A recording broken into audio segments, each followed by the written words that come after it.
Bonjour mesdames, bonjour messieurs, merci de nous rejoindre sur toute RDC dans l'émission Le Club.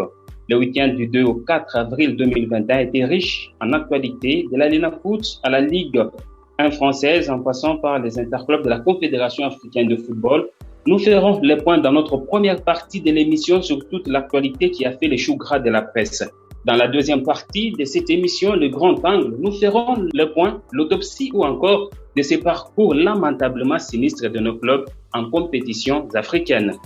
Je suis Marco Emery Momo à la présentation de cette émission Le Club. Isaac Bampende Iradi et Lisha nous font l'amitié d'être avec nous. Bienvenue, messieurs. Merci Momo et merci à tous nos aimables auditeurs qui ont déjà pris l'habitude de suivre ce podcast tous les mardis à 8h juste GMT. C'est un plaisir d'être là encore pour parler de l'actualité du football congolais. Quoique les temps ne sont pas les plus bons pour débattre des sujets sur notre football, je pense que c'est le seul moyen pour qu'on puisse l'autopsier et donner des pistes et des solutions. Et justement, c'est le seul moyen et c'est parti, les décors étant plantés, le club, c'est parti.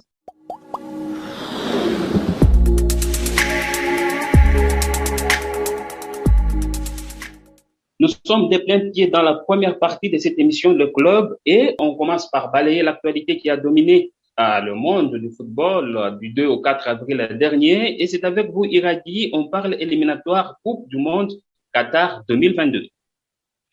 Oui, Marco Momo, depuis le 1er avril 2021, la République démocratique du Congo, logée dans le groupe J des éliminatoires à la Coupe du Monde 2022 qui aura lieu au Qatar, connaît déjà ses dates pour les affiches. La RDC est logée en compagnie de la Tanzanie, le Bénin et Madagascar. Le match ira du mois de juin de cette année jusqu'au mois d'octobre. La première journée, la RDC recevra déjà Taifa Stars de la Tanzanie entre le 5 et le 8 juin prochain, avant un déplacement au Bénin et la réception de Madagascar. Il faut noter que la RDC clôturera sa phase retour après son déplacement à Madagascar. La RDC recevra le Bénin lors de la 6e journée après un déplacement en Tanzanie en octobre. Et donc les hommes de Saint-Guibembe, allais-je dire, mais on va en parler. Eh bien, la RDC est prévenu, ça sera très chaud. Ça sera très chaud, Isaac Bampende, un groupe relevé avec les Baréas de Madagascar et pourquoi pas les Écureuils du Bénin. C'est un groupe plutôt piège à mon sens parce que la RDC a énormément de difficultés depuis un moment d'affronter des nations qui sont très peu connues sur le continent, des nations pas du tout grandes quand on parle de football. Vous connaissez l'aventure avec Madagascar lors de la dernière CAN. Le Bénin, c'est pas non plus une petite nation. Ils ont été capables d'éliminer le Maroc lors de la CAN en Égypte. Du coup, il y a la Tanzanie qui revient. On ne les bat plus depuis un moment. Alors, les choses s'annoncent plutôt compliquées pour les léopards de la RDC qui, on connaît, traversent des périodes très dures. Qu'on ne sait plus dire qu'ils sont favoris ou pas favoris dans un groupe comme celui-ci. Il va falloir attendre l'instant I, le moment M pour pouvoir juger le véritable niveau de cette RDC face aux nations du groupe qui, à mon avis, sont plutôt abordables. Mais comme j'étais en train de le dire, le Congo face à des nations qu'on ne pense pas trop fortes a souvent beaucoup de difficultés. Le Congo a beaucoup plus de difficultés, vous l'avez dit Isaac Bampende, nous l'avons également constaté puisque le Congo ne participera pas à la prochaine Coupe d'Afrique des Nations dont la phase finale aura lieu au Cameroun en 2022. Le Congo qui était dans un groupe abordable. Iradi, avec vous, on va parler des interclubs de la Confédération africaine de football et monsieur, vous avez beaucoup de choses à nous dire et notamment beaucoup de résultats à nous donner. Exactement, mon cher Marco. En Coupe de la Confédération et à Ligue des Champions, tous les matchs ont bel et bien eu lieu et quelques équipes sont déjà d'office qualifiées pour la suite de la compétition. Il faut avouer que nous savons que le tout-puissant Mazembe est déjà éliminé, mais ce n'est pas le cas pour certains gros du continent. Pour les résultats, Al-Merreikh du Soudan fait de partout contre Al Hilal. Simba a terrassé AS Vita Club par 4-1. Kaizer Chiefs a battu à domicile Wydad Casablanca 1-0. Victoire en déplacement du Oroyat de la Guinée face au Petro Atlético de l'Angola 1-0. Tinguet a battu, c'est la surprise de cette 5e journée, l'Espérance de Tunis 2-1 à domicile. Et le MC Alger s'est incliné 2-0 contre 2 face aux Zamalek d'Égypte. En Coupe de la Confédération, il s'est joué également le dimanche dernier le match comptant pour la 3e journée. À noter la victoire d'un Ghana en Tanzanie face à Namungo 1-0. Belle victoire également de Raja Casablanca 2-0 contre Pyramids d'Égypte avec un but au passage de Ben Malango. Enfin, victoire de Enyimba du Nigeria 2-1 face à Sétif. Ou encore le match nul sans but entre Berkane, le tenant du titre, face à la Jeunesse sportive de Kabylie. Vous l'avez dit, Iragi, c'est la surprise de cette 5e journée, la défaite de l'Espérance sportive de Tunis en déplacement au Sénégal. Isaac, la Ligue des Champions nous offre pratiquement des clubs surprises, ou encore des équipes surprises. Je dirais la formation des Tinguets qui participe pour la première fois à la phase des groupes de la Ligue des Champions. Voilà, le football continental est en train de progresser. Ça, c'est vraiment la preuve que il y a énormément de choses qui sont en train d'être faites au sein des différentes équipes afin de rehausser leur niveau. Avant, ça parlait Al Ahly, Mazembe, Espérance de Tunis, voire aussi le Wydad Club de Casablanca. Mais depuis un moment, on ne parle plus que de ceux-là. Il y a des petites équipes, permettez que je les appelle comme ça parce que on ne les connaissait pas il y a 5 ans, qui sont en train de venir. C'est le cas d'Oroya, c'est le cas des Tanguet du Sénégal, c'est le cas aussi des équipes comme celle qui est venue poser de problème à Mazembe ici, Belouizdad, qui a même battu Mazembe il n'y a pas longtemps. Alors, il y a un grand travail, voulais-je dire, qui est en train d'être fait.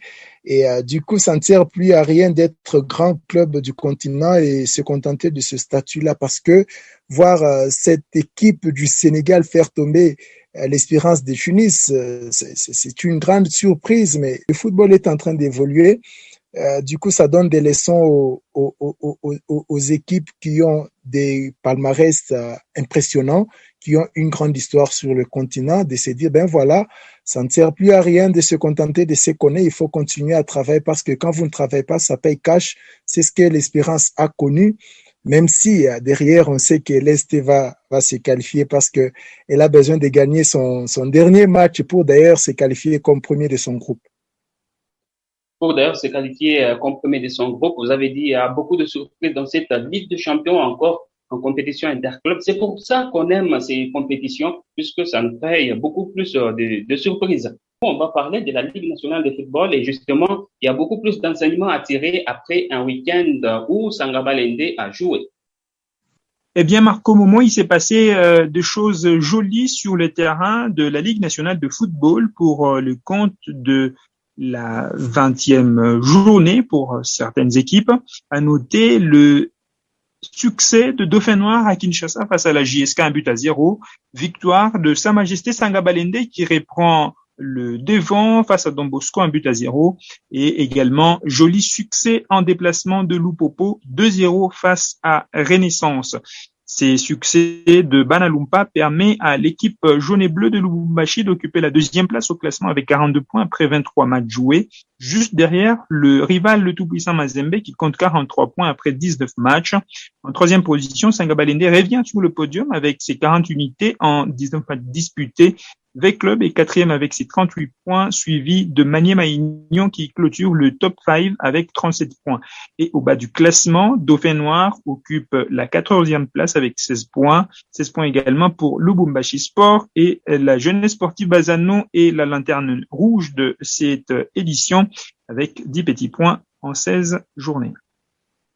Iragi, vous l'avez dit, la Jeunesse sportive groupe Bazano qui a pris pratiquement un train de retard. Mais Isaac a regardé de près cette Ligue nationale de football et ses classements. On sent que la bataille s'annonce dure au sommet du classement et également elle s'annonce compliquée en bas du classement avec cette victoire de Dauphin Noir. Voilà, la bataille dure comme souvent en Ligue nationale de football. C'est vrai que Mazembe et Vita nous ont habitués à survoler le classement, mais là, on sent que les choses sont plutôt serrées, même si mes prédictions me disent qu'à la fin, Mazembe et Vita termineront soit premier, soit deuxième, l'un ou l'autre à la première ou à la deuxième place. Mais il y a plutôt une sorte d'opposition que l'on sent au niveau de cette Ligue nationale de football parce que voir un club comme le Popo dans le top 3, au bout de ces matchs-là qu'ils ont joué, bien qu'ils en aient de plus que les autres, c'est quand même une grande surprise. Et surtout, la grosse surprise, c'est revoir le Sa Majesté Sangaba Lende côtoyer le podium pratiquement depuis 3 ou 4 journées. C'est vraiment des bonnes choses comme ça qui font que notre football soit bien coté en termes de compétitivité. Mais voilà, il y a quand même des clubs qui ont marqué le pas. Il faut pas l'oublier, le Daring Club Motema Pembe, depuis le début de la saison, ça marque le pas. Le Daring n'évolue pas du tout. La preuve, c'est que on l'a rarement vu dans le top 5 cette saison. Le Daring est 6e avec seulement 30 points, alors que le leader Mazembe est à 43 points. Et derrière vient Lupopo, 42, et Vita Club qui a joué moins de matchs que le Daring, compte 8 points de plus que le Daring Club Motema Pembe. Et donc, le club a connu énormément de problèmes, des sanctions, interdiction des recrutements, la démission, non-démission de son président, les moyens financiers qui posent problème. On sait expliquer ça. Alors, dans la zone de relégation, pas de grande surprise, hein, si ce n'est la présence de la JS Bazano qui avait pourtant frôlé la qualification en Coupe d'Afrique la saison dernière. Pour le Bumbashi Sport et l'AS Dauphin Noir, c'est pas surprenant du tout. Vous l'avez dit, Isaac Bampende, la jeunesse sportive groupe Bazano, qui est très mal barrée dans cette Ligue nationale de football. Nous rappelons que tout le monde peut suivre l'actualité du championnat national de la République démocratique du Congo sur notre site, les www.footrdc.com. Iragi, pour terminer avec vous cette partie, nous allons jeter un coup d'œil sur ce qui se passe en Europe avec nos internationaux, Yannick Bolassier, tout comme Jackson Omuleka. Il s'est passé de belles choses pour les attaquants congolais que vous avez cité, Marco Momo. Pour le dernier cité, Jackson Muleka a marqué son 5e but avec le Rouge cette saison. Victoire du Standard à domicile, 2-1 face à Ghent. Le Standard qui se replace dans la course pour le play-off à la 8e position du classement.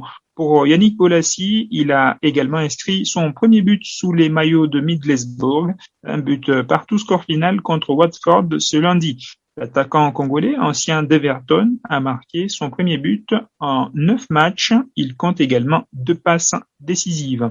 L'information est également n'est pas passée inaperçue cette semaine. La dernière heure, un journal belge annonce que Michel Prudhomme aurait été consulté pour devenir le prochain sélectionneur de Léopard de la RDC. Et au journal de titré, Prudhomme, priorité de la RDC, et qu'il affirme, ce journal, que du côté de la RDC, on souhaite vivement qu'ils deviennent les futurs sélectionneurs. Et nous en saurons un peu plus sur l'identité de l'homme qui va diriger les Léopards pour les éliminatoires à la Coupe du Monde de 2022, incessamment a affirmé Constant Marie dans sa dernière interview avec Canal+. Et justement, nous en saurons un peu plus s'il y aura un temps à la tête de la sélection nationale un autre sorcier blanc, puisque les derniers en date est Claude Leroy, un entraîneur étranger encore européen qui a dirigé cette sélection. C'était lors de la Coupe d'Afrique des Nations en Afrique du Sud. Nous allons passer à la deuxième partie de cette émission. On a beaucoup de choses à se dire, messieurs. C'est notre grand temps.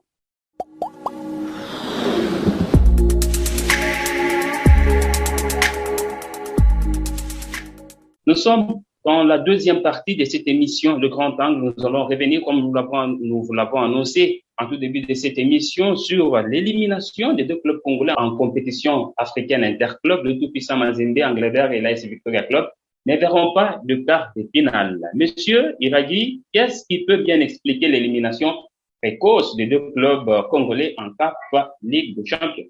Alors, il y a plusieurs raisons, Marco. Je ne crois pas qu'il y en ait une seule, parce que cela aurait été une chance s'il n'y avait qu'une seule raison.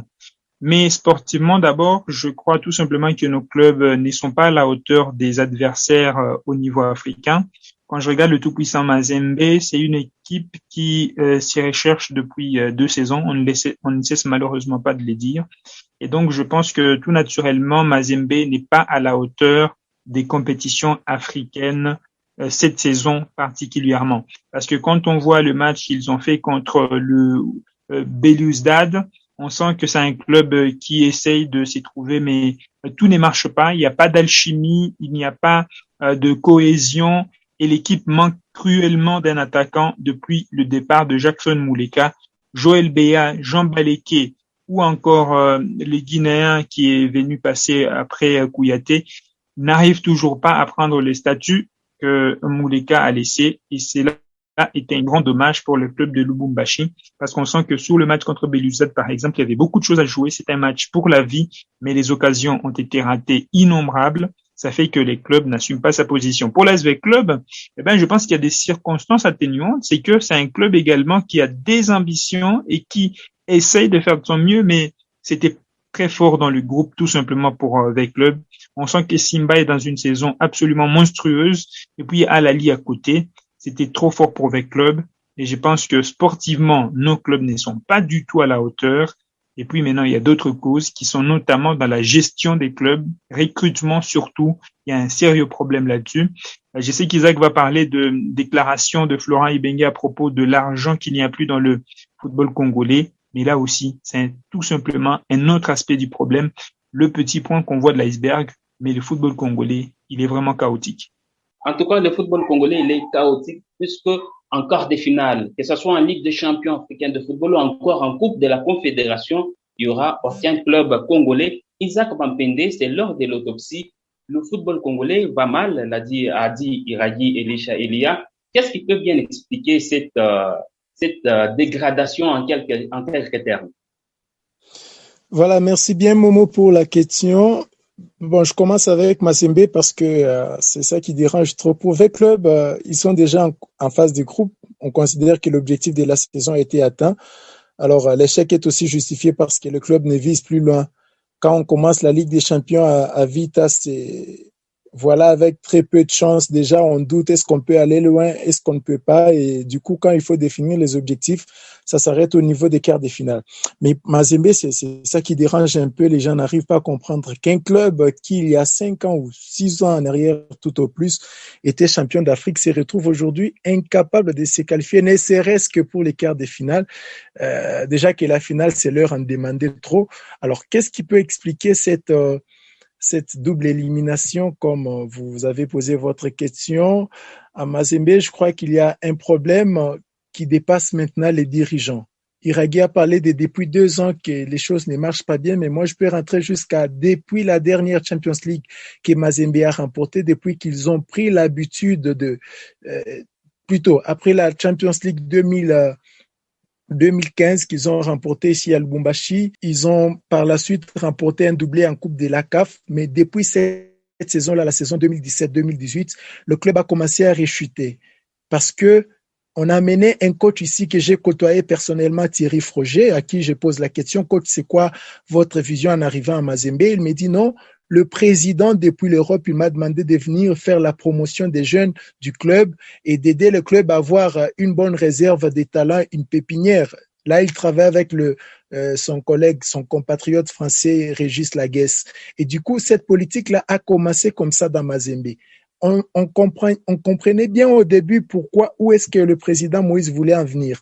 Mais en même temps qu'on se bat à faire la promotion des jeunes au sein de l'équipe, Mazembe s'est mis aussi à recruter. Le contraste, c'est que Mazembe qui promeut ou qui fait l'apologie de la promotion de la jeunesse, qui fait l'apologie de la jeunesse permettez, s'est retrouvé malheureusement en train de très mal recruter parce que la saison qui est en cours, Mazembe, au début de la saison en cours et même en mi-saison, Mazembe a recruté plus de 10 joueurs. La saison dernière, ils ont recruté plus de 18 joueurs. Malheureusement, on a vu que Isaac Chibangu et l'Ivoirien Koulibaly qui joue souvent, très souvent, on va le dire comme ça. Et donc, moi, je crois que le problème, c'est à ce niveau-là. Qu'est-ce qu'on veut exactement? On veut la promotion de la jeunesse? Si oui, alors on arrête de fixer des grandes ambitions. Si on veut que le club soit rajeuni totalement et qu'on ait des jeunes joueurs qui, à l'avenir, vont rapporter des grosses marges bénéficiaires au club, du coup, on arrête de fixer des gros objectifs. Alors, si on veut que Mazembe garde le même tempo, le même rythme du grand club qu'il a toujours été, il faut recruter des joueurs de qualité. Il y en a ici au Congo, il y en a en Afrique, mais vous constaterez que Mazembe ne recrute plus dans des grands clubs. Mazembe va chercher des joueurs qui viennent d'abord pour des essais, et puis c'est des contrats précaires, et puis quand ces contrats sont rompus, ça va poser des problèmes, des différends à côté, et puis du coup, on ne reconnaît pas ce club-là, ce grand club-là, Mazembe.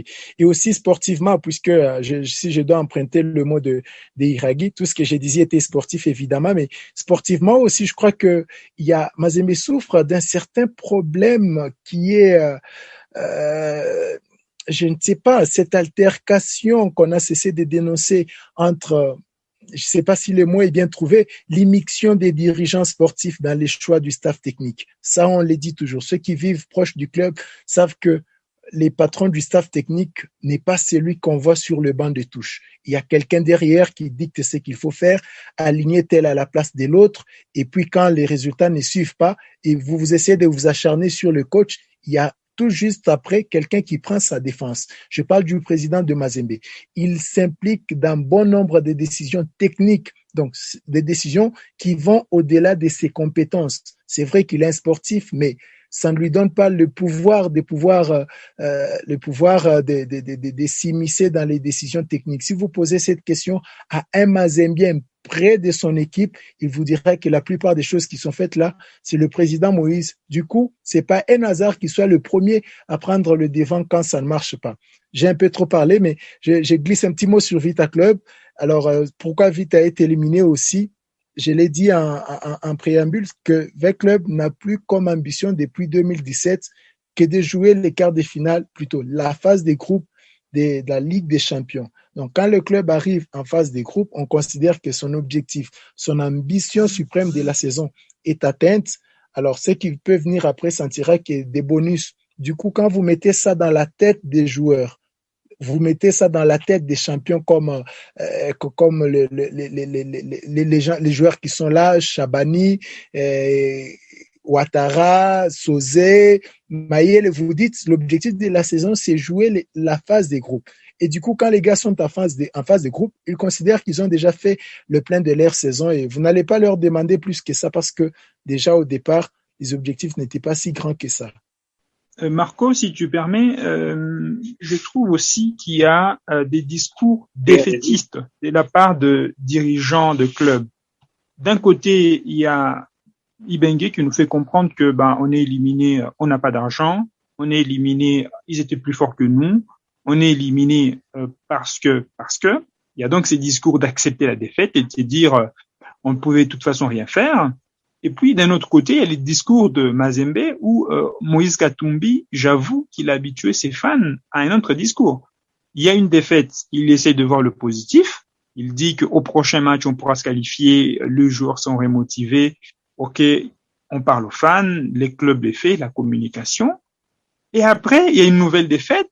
On essaie toujours d'être positif, d'essayer de dire on va essayer de reconstruire, il faut trouver une nouvelle force dans la défaite.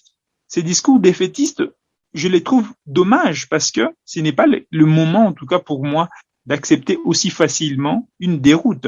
C'est le moment de dire que nous n'avons pas atteint nos objectifs, nous voulons établir une stratégie claire pour les atteindre de nouveau et de réfléchir à cela, comment mettre un plan en action. Accepter ces défaites, pour moi, je pense que c'est aussi l'un des points qui fait que nos clubs continuent à régresser parce que on a été éliminés, ils étaient trop forts. C'est trop facile à dire. Il faut se relever, il faut être le club qu'on était, Mazembe et V Club, entre la décennie 2010. Il faut s'y relever, il faut être plus objectif, il faut viser plus haut. Et il faut arrêter, en tout cas, à mon sens, d'accepter les défaites comme si cela devrait arriver. Parce que nous sommes en Afrique, ils sont dans l'obligation d'aller plus loin parce que c'est des clubs qui doivent aller plus loin. Effectivement, l'obligation d'aller plus loin. Et monsieur, une question qui me vient à l'esprit, peut-on dire que les clubs quittent la compétition avec les sentiments d'un devoir accompli puisque c'était simplement atteindre la phase des groupes de la Ligue des Champions? Voilà, Marco, c'est vraiment ça le sentiment que j'ai parce que avec Club, si je dois revenir sur ce que Iragi était en train de dire tout à l'heure là, avec Club et son coach c'est pratiquement un club des gens habitués à se plaindre. Ils sont habitués à se plaindre.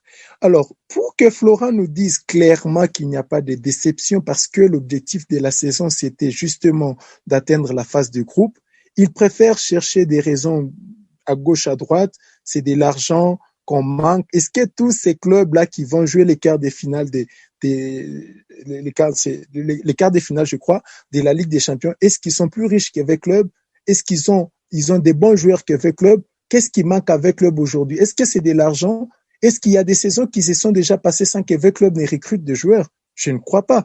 club recrute des bons joueurs et on les voit sur les terrains. À la différence de Mazembe qui recrute le nombre plutôt que la qualité. Mais club, il y a la qualité. Mais seulement, il n'y a personne qui veut endosser la responsabilité, au fait. Le coach ne veut pas qu'on dise que c'est de sa faute, c'est à cause des choix techniques, tactico-techniques que le club n'est pas qualifié. Il y a les dirigeants de leur côté qui ne voudraient pas non plus endosser cette charge-là. Ils préfèrent mettre ça sur le dos de l'argent. Alors, moi, je pense que c'est pas une bonne manière de gérer. C'est pas très bon dans le management. Iraghi l'a dit, il faut s'assumer. Devant un échec, on s'assume, on pose des nouvelles bases. Et puis, on se projette dans l'avenir avec des nouvelles idées, des nouvelles stratégies pour se relever. Si on élimine club la saison prochaine, le même discours reviendra. On n'a pas d'argent, on n'a pas de bons joueurs. Pourtant, club avait 9 joueurs au championnat d'Afrique des Nations, plus que n'importe quel club sur le continent.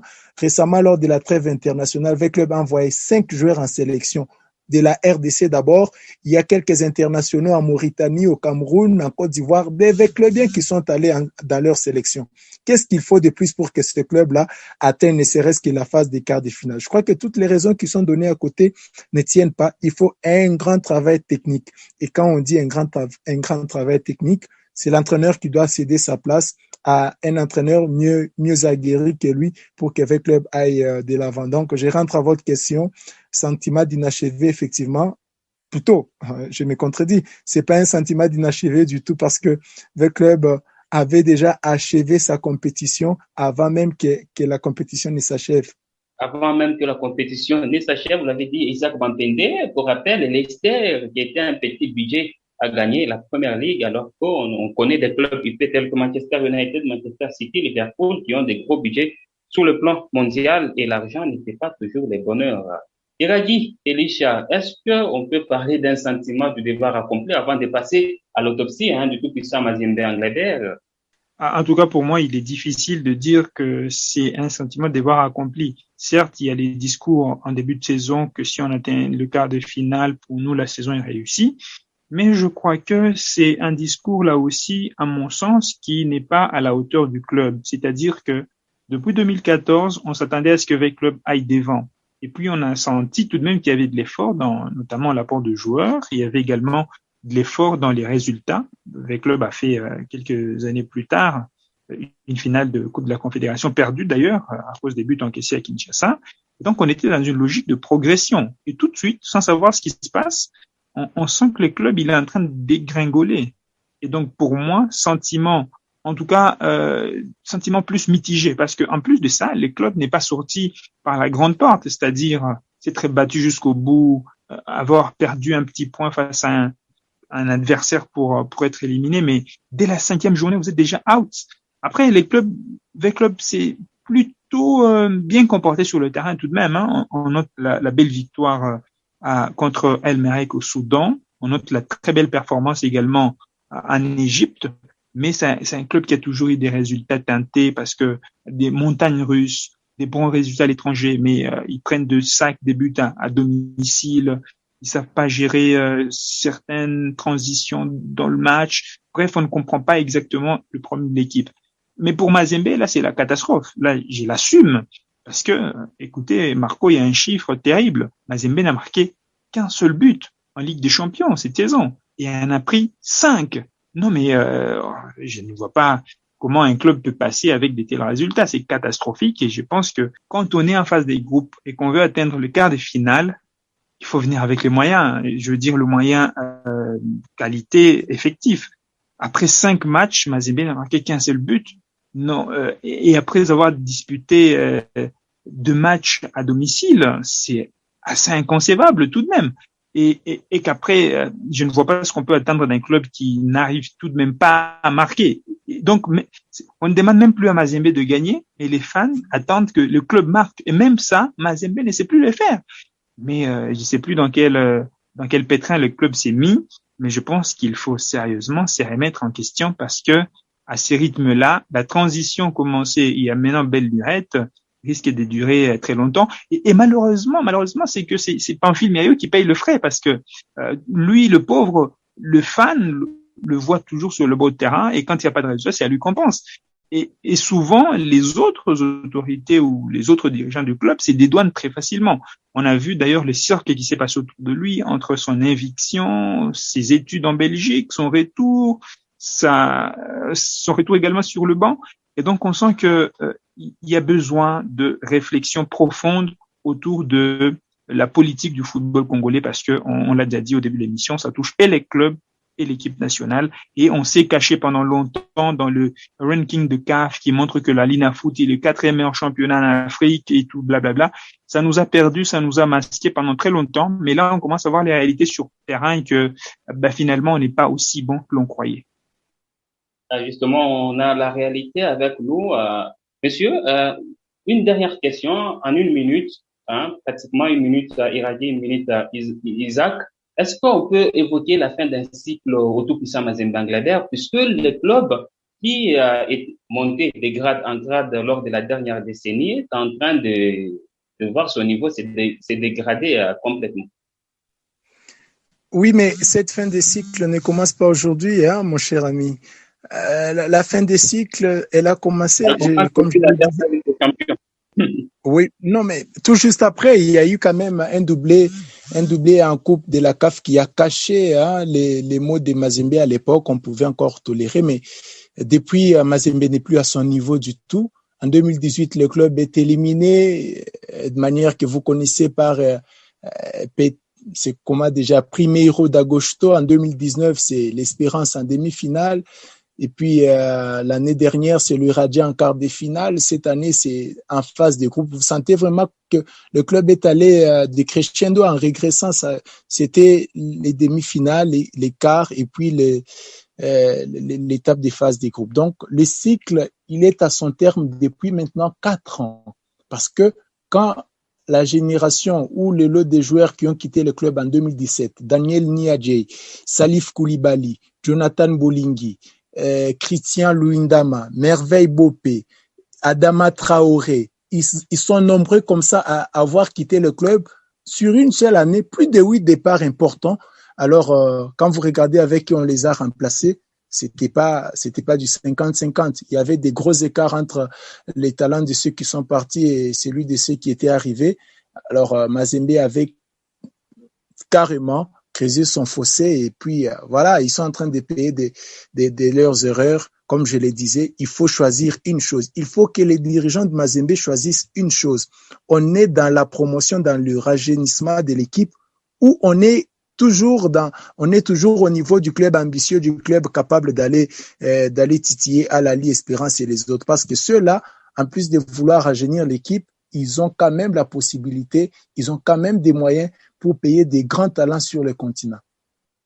Justement, ils ont de grands moyens pour payer des grands talents sur le continent. On rappelle que les défenseurs les mieux payés ici en Afrique, les Marocains, ils évoluent du côté des Al-Ahly d'Égypte et l'entraîneur le mieux payé jusque-là, c'est un Africain qui s'appelle Pitso Mosimane, qui a quitté Mamelodi Sundowns pour s'engager avec Al-Ahly d'Égypte depuis le début de cette saison.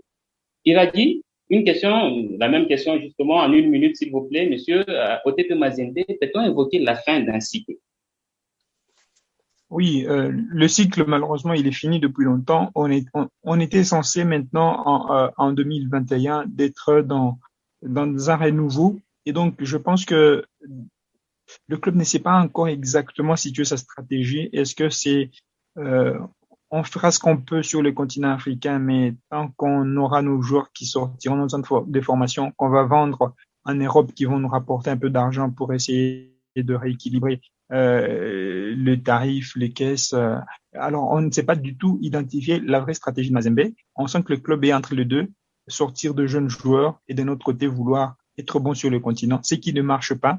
Et donc, le cycle, pour moi, il est fini depuis longtemps. Mazembe va certainement, je le crois bien, réfléchir sur cette situation, avec club également, et que après cela, les clubs, ce sont des grands clubs, ils s'en sortiront, c'est clair, quand on ne sait pas.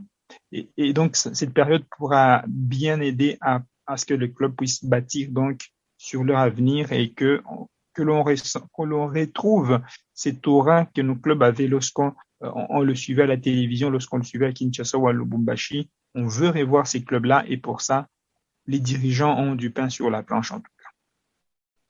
En tout cas, les dirigeants ont du pain, sur la planche. Messieurs, ce sera tout pour cette émission. Nous vous disons merci pour vos brillantes analyses. Merci, Iradi. Merci Marcos, ce fut un plaisir pour ce deuxième numéro de nos podcasts Les Clubs Foot RDC. Merci également à Isaac Bampin de la TV. Merci à vous Marco et merci à tous nos abonnés, à tous nos auditeurs qui auront évidemment la chance ou l'opportunité de suivre cette émission que nous avons eu le plaisir de leur présenter. Eh bien, ce sera tout, chers auditeurs, internautes, pour cette émission, le club, le deuxième numéro, après le premier que vous avez suivi la semaine dernière. Merci à tous de nous avoir suivis et restez en compagnie des informations sur notre site internet, le www.footrdc.com. Vous pouvez également nous suivre sur différents réseaux sociaux, Twitter, Instagram ou encore à Facebook. Et n'oubliez pas de vous abonner massivement à notre chaîne YouTube et tout comme en likant à cette vidéo de notre podcast du numéro deuxième du genre. Merci à tous. On se fixe rendez-vous à la prochaine.